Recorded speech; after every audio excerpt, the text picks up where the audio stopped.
எவ்வளவு கடன் வாங்கி உனக்கு பெட் கட்டில் எல்லாமே வாங்கி தந்திருக்காரு. ஏன் அவருக்கு எதுவுமே வாங்க உனக்கு தான் எல்லாம் வாங்கி தந்திருக்காரு. அதனால நீ வந்து இந்த வீடுல பாதி பங்கு வேணும்னு கேட்டீங்க இது பண்ணிட்டு இருக்க. இதெல்லாம் சரிப்பட்டு வராது. இந்த வீட்டை விட்டு வெளில போ. ஏம்மா என்னம்மா, நான் தான் கிளம்பி போகிறேன், பாதி காசு வாங்கிக்கிறேன்னு சொல்லி தானம்மா நம்ம டீல் பேசி இப்போ முடித்தோம்.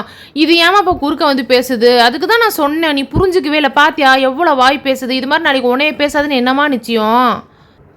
சரிம்மா மருமகளே, அமைதியா இரு. நான் அதை பெரியவங்க பேசிட்டு இருக்கேன், நீ கொஞ்ச நேரம் அமைதியா இருமா. அதெல்லாம் அத்தா எவ்வளவு செஞ்சிருக்காரு, இன்னமும் கடன்ல தான் இருக்காரு. ஆனா இப்ப இதுக்கு வந்து பிரச்சனை பண்ணா எப்படி அத்தா? இப்ப இருக்கிறதே இந்த வீடு மட்டும்தான் அத்தா. இதுலயும் பங்கு கேட்டா நாங்க இனிமே சம்பாரிச்சு என்ன செய்யறது? கடனை நான் எப்ப கட்டி முடிப்போம் நாங்க? சரி சரி இருமா, நான் அவள்கிட்ட பேசுறேன், கொஞ்ச நேரம் இருமா. ஏம்மா நீ எல்லாம் ஒன்றும் பேச வேணாம், அதான் பேசி முடிச்சாச்சுல, பாதி காசு தாம்மா. இதுக்கு மேலே நான் எதுக்குமே நான் வந்து கேட்க மாட்டேன். எனக்கு அதை பாதி காசுங்கிறதோட நான் முடிச்சுக்கிட்டு நான் கிளம்புற வழி தான் பார்க்க போகிறேம்மா. அதான் சொன்னேன், இனிமே இந்த வீட்டு பக்கமே வந்துடாது, கிளம்பு. மருமகளே இப்படிலாம் பேசாத, புரியுதா? பாதி காசு தரேன்னு தான் சொல்லி சொன்னேன். அதை விட்டுட்டு நாங்க சும்மா போண்டா இப்ப வர போ அப்படின்னு தான் சொன்னேன். அதை விட்டுட்டு நீ ஒரேடி மவளை வெளியே போன்னு விரட்டுற. நீ செய்யறதுலாம் ஒன்றும் சரியில்லை. நான் இருக்கப்பவே நீ என் மவளை இப்படி பேசுறியே, நான் மட்டும் கண்ணை மூடிட்டேனா என் மவளை இந்த வீட்டு பக்கமே விட மாட்டியாட்டுக்கே. ஆமா அத்தா ஆமா, உங்க மகன் நடந்துக்கிற விதத்தை பார்த்தாலே இந்த பக்கமே நான் விட மாட்டேன். சரி போதும், வாயை மூடு. எதா இருந்தாலும் என் மவன் வரட்டும், பேசிக்கலாம். நீ ஒண்ணு வாயை திறக்க தேவையில்ல, புரியுதா? நீ மருமவளா மருமவ மாதிரி இருந்துக்கோ. அதை விட்டுட்டு என் மவள்கிட்ட ரொம்ப பேசாத, புரியுதா? காலையில தான் உன்னை புகழ்ந்து பேசினேன், அப்படி செஞ்சா வேலை இப்படி செஞ்சான்ட்டு. கடைசியில உன் வேலையை நீ போட்டு காமிச்சிட்ட பாத்தியா? என்ன இருந்தாலும் மருமவ தான். அப்படி சொல்லுமா நீ?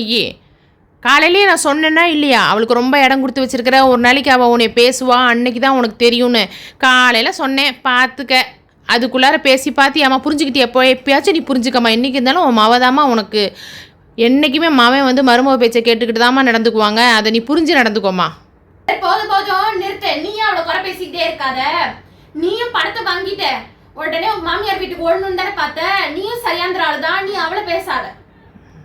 அத்தா இப்ப நீங்க கடைசியா ஒரு பாயிண்ட் சொன்னீங்க அத்தா, அதுதான் சரி. போதும் நிறுத்துமா. உன் வேலை என்னமோ நீ பாரு. அவளை பத்தி பேசுறா நீ உள்ள வராத. உன் வேலை என்னமோ அது நீ பாரு. அவளை பத்தி பேசுனா நீ உள்ள என்றாவத, புரியுதா? இப்படி ரெண்டு பேரும் இருந்தீங்கனாலே குடும்பத்துல பாதி பிரச்சனை வராது. பிரச்சனையே வராது. எங்க பாதிங்கிறது பிரச்சனையே சுத்தமா வராது. சரி சரிம்மா, சரிங்க அத்தா. இனிமேலுக்கு அந்த மாதிரிலாம் பேசிக்கல.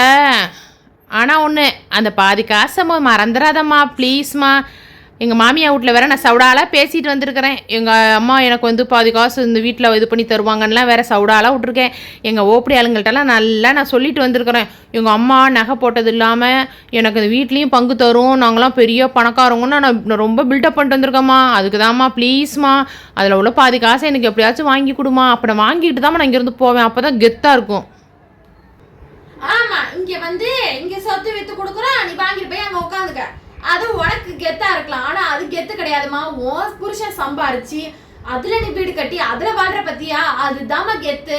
கெத்துனா என்னன்னு ஃபர்ஸ்ட் புரிஞ்சுக்கு நடந்துக்கோ. சரி போதும் விடுங்கம்மா, ரெண்டு பேரும் சண்டை அடிச்சுக்காதீங்க. நீ உன் வேலையை பாரு, நீ உன் வேலையை பாரு.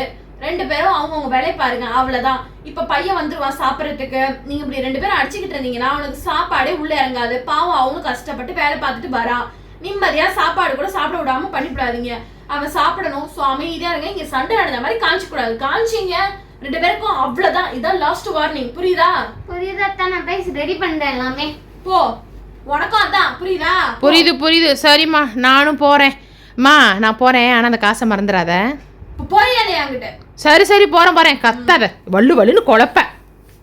இவளுக்குலாம் எப்பதான் புரிய போதும். ஃப்ரெண்ட்ஸ், இந்த வீடியோலயே பார்த்துருப்பீங்க.